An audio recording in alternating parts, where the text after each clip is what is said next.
تو 1 سال سے آپ نے اتنی غیر سنجیدگی کا مظاہرہ کیا. یہ معزز عدالت نے بھی پوچھا کہ کیوں نہیں آپ نے مقدمات کو ساتھ چلایا. یہ تو قانون کے اندر بھی ہے کہ مقدمات کو ساتھ ساتھ چلانا چاہیے. لگتا ایسے ہے کہ آپ چاہتے ہیں کہ عمران خان صاحب کو رہائی نہ ملے اور جو ہی ایک مقدمہ ختم ہوتا ہے تو آپ ساتھ دوسرا شروع کر دیتے ہیں. تو ایسا تو نہیں ہو سکتا آئین اور قانون کے مطابق. تو وہ آج خان صاحب کو ایک قانونی ان کی کافی بڑی فتح ہوئی ہے لاہور ہائی کورٹ سے, اور بہت سارے اس کے بعد جو منصوبے تھے, بہت ساری چیزوں کا ذکر کیا جا رہا تھا, وہ کافی چیزیں جو ہے کھٹائی میں پڑ گئی ہیں لاہور ہائی کورٹ کے اس فیصلے کے بعد. اچھا, میں نے آپ کو خبر دی تھی کہ عمران خان صاحب نے دستخط کر دیے ہیں. اسلام آباد ہائی کورٹ کے جو چیف جسٹس ہیں ان کے اوپر عدم اعتماد کا اظہار کیا جائے گا. آج ان کے وکلا نے عدالت میں اس چیز کا برملا اظہار کر دیا, ان کے اوپر عدم اعتماد کا اظہار کر دیا. خان صاحب نے کہا کہ میرے مقدمات کے اندر جناب یہ انہوں نے طول دیا, معاملات کو ڈیلے کیا, بہت ساری انہوں نے الزامات لگائے ہیں. تو آج وہ کھل کے ان کی عدالت کے اندر ہی معزز چیف جسٹس جو ہیں اسلام آباد ہائی کورٹ کے, ان کی عدالت کے اندر عمران خان صاحب نے کے وکلا نے ان کے اوپر عدم اعتماد کا اظہار کیا. آلدو کہ عمران خان صاحب کافی عرصے سے بیرسٹر گور کو بار بار کہہ رہے ہیں کہ بھائی تم جا کے یہ کہو. یہ میں آپ کو انفارمیشن کی بنیاد پہ کہہ رہا ہوں کہ بیرسٹر گور کو عمران خان صاحب نے متعدد موقعوں کے اوپر کہا ہے کہ جناب یہ جا کے آپ ان کے اوپر عدم اعتماد کا اظہار کریں, آپ اس شخصیت کے اوپر بھی عدم اعتماد کا اظہار کریں, لیکن بیرسٹر غور نہیں کرتے. آپ کو یاد ہوگا کہ ایک پریس کانفرنس کر رہے تھے جب عمران خان صاحب سے مل کے آئے تھے, اور بیرسٹر غور صاحب نے پریس کانفرنس کی, لیکن انہوں نے کسی کے اوپر بھی عدم اعتماد کا اظہار نہیں کیا معزز چیف جسٹس صاحب کے اوپر. اور جب پریس کانفرنس ختم ہونے لگی تو شیر افضل مروت کھڑا ہو گیا, اس نے کہا جی خان نے تو ہمیں یہ کہہ کے بھیجا ہے, یہ آپ کیوں نہیں کہہ رہے. عمران خان نے ہمیں کہہ کے بھیجا کہ آپ جائیں ان لوگوں کے اوپر عدم اعتماد کا اظہار کریں, لیکن بیرسٹر غور صاحب نے نہیں کیا. تو بیرسٹر غور صاحب نے تو نہیں کیا, لیکن آج عمران خان صاحب نے اپنے وکلا کے ذریعے وہاں پہ یہ کہلوا دیا اور خود سائن کر کے عمران خان صاحب نے بھیجا کہ جناب میں عدم اعتماد کا اظہار کر رہا ہوں. ابھی بھی پارٹی کی جانب سے یا بیرسٹر غور کی جانب سے عدم اعتماد کا اظہار نہیں کیا گیا, اور یہ ایک وہ چیز ہے جو بار بار ڈسکس بھی ہوتی ہے, پر اینی وے شاید اس میں کوئی لیگل اور پولیٹیکل اسٹریٹجی ہو, لیکن اس عدم اعتماد کا اب عدالت کے اندر اظہار کر دیا گیا ہے. اچھا, وہ جو نیا فارمولا رکھا گیا ٹیبل پہ پاکستان تحریک انصاف کی جانب سے, جس کے بعد لگتا ہے ایسے ہے کہ پاکستان کی سیاست میں شاید کوئی تبدیلی آنے والی ہے, اس کے اوپر میں آتا ہوں. لیکن اس سے پہلے بجلی کے بل آپ کو بھی آگے ہوں گے اس مہینے. اگین لوگوں کو بہت زیادہ بجلی کے بل آئے ہیں, اور اگر ایک مثال میں دے رہا تھا, ابھی میرے دوست ایک آئے ہوئے تھے, وہ مجھے بل دکھا رہے تھے, ان کا 91,000 بل آیا ہے, یعنی ان کا کوئی 50,000 کے قریب ان کی بجلی کی کھپت ہے, 50-55 کے درمیان میں, اور بل 91,000 ہے. مطلب وہ یہ کہتے ہیں جی آپ نے یونٹ مہنگی کر دی, ہم وہ بھی دینے کے لیے تیار ہیں, لیکن میری جو ایکچوئل بجلی میں نے کنزیوم کی ہے انہوں نے بتایا وہ 50,000 کے قریب ہے, اور جو ایکچوئل بل ہے وہ 85,000 سے 90,000 کے بیچ میں آیا ہے. تو وہ جو اوپر آپ مجھ سے 40,000 لے رہے ہیں وہ کس چیز کا لے رہے ہیں؟ آپ نے تو ویسے ہی بجلی کی قیمت بڑھا دی ہے. تو آنے والے دنوں میں مزید جو عوام ہے اس سے اضطراب کا شکار ہوں گے, مشکلات کا شکار ہوں گے. میں نے آپ کو کہا تھا کہ بہت ساری چیزیں پیچھے رہ جائیں گی. 22 سپٹمبر اکتوبر یہ جو بجلی کے بل ہیں ان کا معاملہ اتنا آگے نکل جائے گا کہ عوامی غصے کو کنٹرول کرنا اتنا آسان نہیں ہوگا. ہم نے پاکستان کی تاریخ میں یہ ایسے لوگوں کی حکومت ہے, یہ ایک ایسی حکومت ہے جنہوں نے چیزوں کو اس نہج پہ پہنچا دیا جس کی کوئی مثال نہیں ملتی. ہم نے پاکستان کی تاریخ میں جائیداد کے اوپر قتل ہوتے دیکھے ہیں, بھائیوں کو بھائیوں سے لڑتے دیکھا ہے, خاندانوں کو خاندانوں سے لڑتے دیکھا ہے, لیکن ان تجربہ کاروں نے اس ملک کو اس جگہ پہ پہنچا دیا ہے جہاں پہ تاریخ میں پہلی دفعہ بجلی کے بل کے اوپر ایک بھائی نے ایک بھائی کو قتل کر دیا گجرانوالہ میں. کون اس کا ذمہ دار ہے؟ ایسی گورننس آپ نے کبھی دیکھی ہے؟ تو یہ وہ حالات ہیں جن کو کنٹرول کرنا بہت ضروری ہے.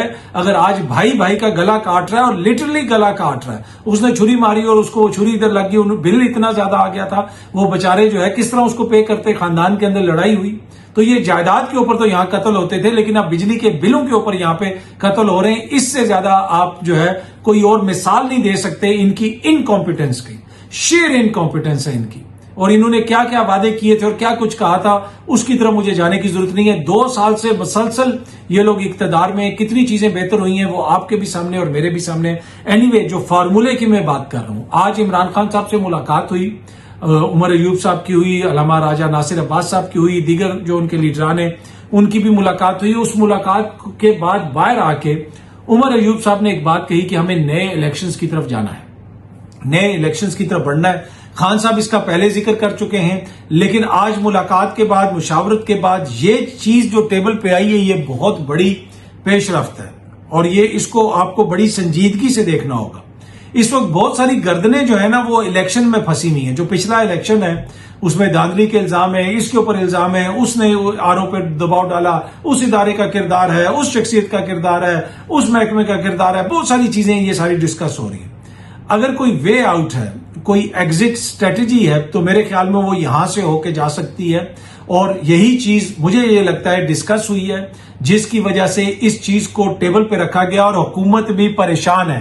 جی ہاں جی, جو حکومت کہتی ہے نا کہ اکتوبر سے نومبر میں یہ ہو جائے گا تو وہ ہو جائے گا, مجھے لگتا ہے کہ حکومت کو بھی تھوڑا سا اندازہ ہو گیا کہ چیزیں شاید جو ہے ہمارے حق میں اس طرح نہیں جا رہی جس طرح ہم چاہتے ہیں. اور اگر یہ فارمولا مان لیا گیا, نئے الیکشن ہو گئے, پچھلے الیکشن کے اوپر مٹی ڈال دی گئی, تو بہت سارے لوگوں کی عزت بھی بچ جائے گی. اور جو پر اس کے لیے ضروری ہے کہ پھر جو نیا الیکشن ہوگا وہ موجودہ سیٹ اپ کے اندر تو نہیں ہو سکتا, موجودہ جو الیکشن کمیشن ہے اس کے ہوتے ہوئے تو نہیں ہو سکتا. تب تک سپریم کورٹ میں بھی غالباً شاید کوئی تبدیلی آ جائے. تو یہ فارمولا رکھا گیا. اور اس کے بعد پھر جو آج عمر ایوب صاحب نے کہا کہ شہباز شریف صاحب اور پی ڈی ایم کی یہ خواہش ہے کہ عوام کو, پاکستان تحریک انصاف کے ووٹر کو فوج سے لڑا دیا جائے, ہم ان کی یہ خواہش پوری نہیں ہونے دیں گے. اور ان کے یہ الفاظ تھے کہ سپاہ سالار عاصم منیر صاحب بھی ان کی یہ خواہش پوری نہیں ہونے دیں گے.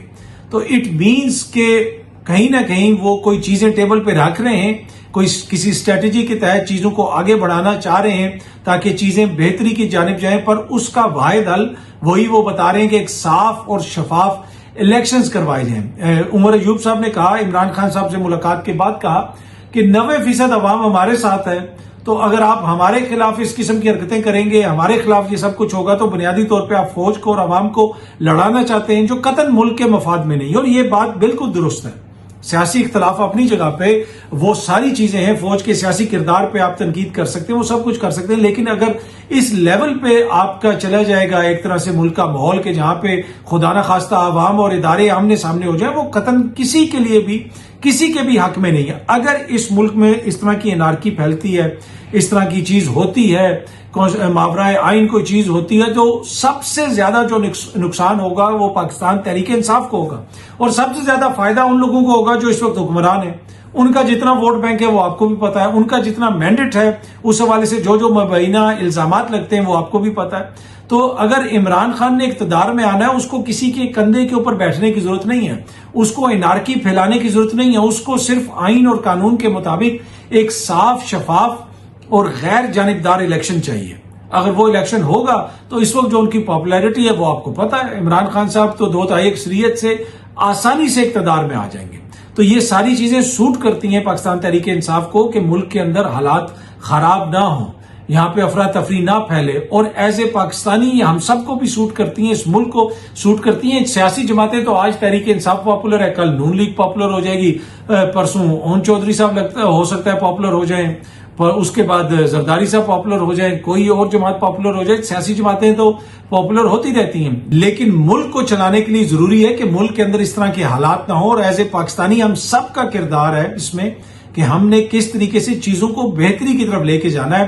انارکی نہیں پھیلانی, لوگوں کو لڑانا نہیں ہے, غداری کے فتوے نہیں جاری کرنے کہ جی عمران خان خدا نہ خواستہ غدار ہے تو فلانا غدار ہے تو یہ تو وہ ہے. نہیں, ایسی چیزیں نہیں ہوں گی.